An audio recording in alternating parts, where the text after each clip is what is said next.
I didn't believe the footage at first. A porcelain doll moving only when I blinked. No motors, no cuts, no tricks. Every time my eyes closed, it was closer, and when I finally couldn't hold my eyes open anymore, it reached the camera. I bought the doll on a quiet Sunday morning, the kind where the air feels too still and your phone stays silent longer than usual. The estate sale was held in a narrow Victorian house at the edge of town, its windows tall and dim, its wooden floors groaning as if remembering footsteps from another century. I wasn't looking for anything specific, just props for my channel. Objects with history. Objects with presence. That's when I saw it. A Victorian porcelain doll, seated alone on a lace-covered side table. High-gloss enamel skin. Hand-painted lashes. A pale blue dress faded at the seams. Its expression wasn't smiling or sad, just waiting. The seller mentioned it had belonged to a collector who didn't like mirrors anymore, then laughed it off as a joke. I didn't. I bought it anyway. Back home, I decided to film a simple showcase. No theatrics, just clean, high-resolution 4K footage.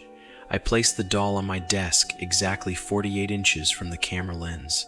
I measured twice, marked the floor with tape, locked the tripod.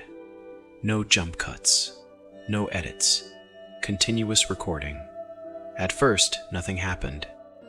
The doll sat motionless, hands folded, eyes angled slightly downward. The room was quiet except for the soft hum of the camera. I spoke calmly, describing the craftsmanship, the era, the condition. Then, at exactly 02:14 on the recording, the feed glitched. One frame dropped. When the image stabilized, the doll was closer. 3 inches closer. I paused the footage, rewound it, played it frame by frame. The camera hadn't moved. The markings on the floor were untouched. There was no blur suggesting motion, just a sudden change in position, as if the space between us had compressed. I felt a tightness behind my eyes. Not fear, confusion. So I tested it. I reset the doll to its original position, remeasured the distance, restarted the recording. This time I watched without blinking. It's harder than you think.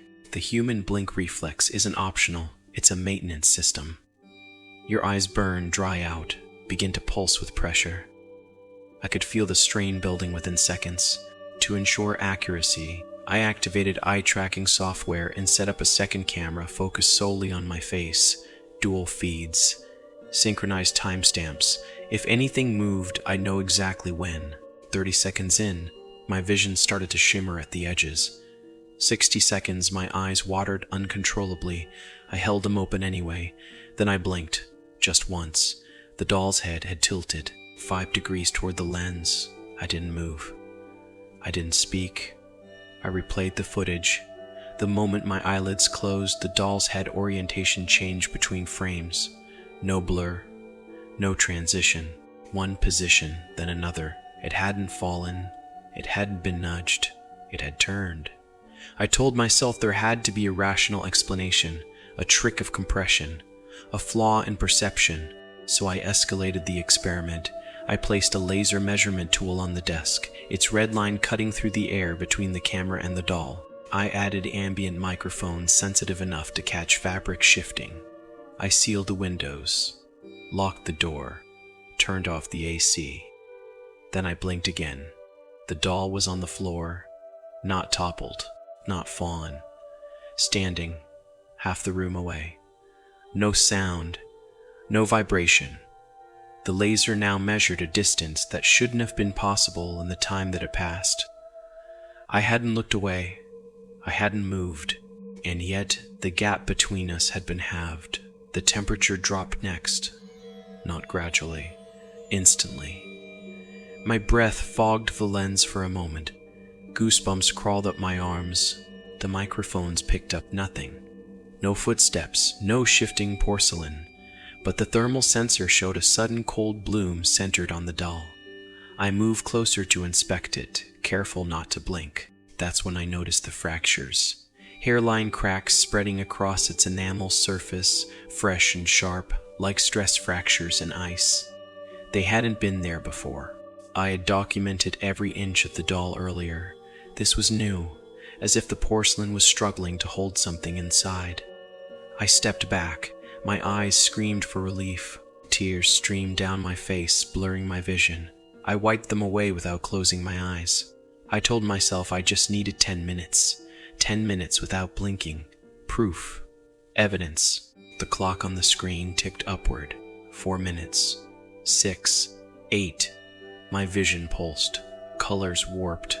The room felt unreal, like a painting viewed through water. The doll was closer now, right at the edge of the desk, inches from the tripod. One of its hands was raised, not pointing, reaching. I don't remember deciding to analyze the footage in slow motion. My hands moved on instinct, desperate for understanding. Frame by frame, I watched the doll's face, and then I saw it. Just before my last blink, the doll's eyes, painted porcelain, I had assumed appeared to dilate. Not much, just enough to suggest depth, curvature, reaction, as if it knew. The blink came without permission. My eyelids slammed shut, burning, aching, betrayed by their own biology. When they opened, the doll's face filled the frame, 2 inches from the lens. Its cracked fingers pressed against the camera housing, porcelain against glass. The microphones finally registered something. Then a faint, brittle sound, like ceramic flexing under pressure. The recording ended abruptly. When I reviewed the final file, the last frame was intact. The doll's hand touching the camera. The timestamp frozen. No corruption, no static. And then the next frame was empty. The doll was gone. The camera never moved. The door remained locked. The exit stayed in frame the entire time. I searched the room for hours afterward. Every corner, every shadow. Nothing. But that night, lying in bed, eyes burning with exhaustion, I realized something far worse. I hadn't blinked since the recording ended, and my eyes were starting to hurt again.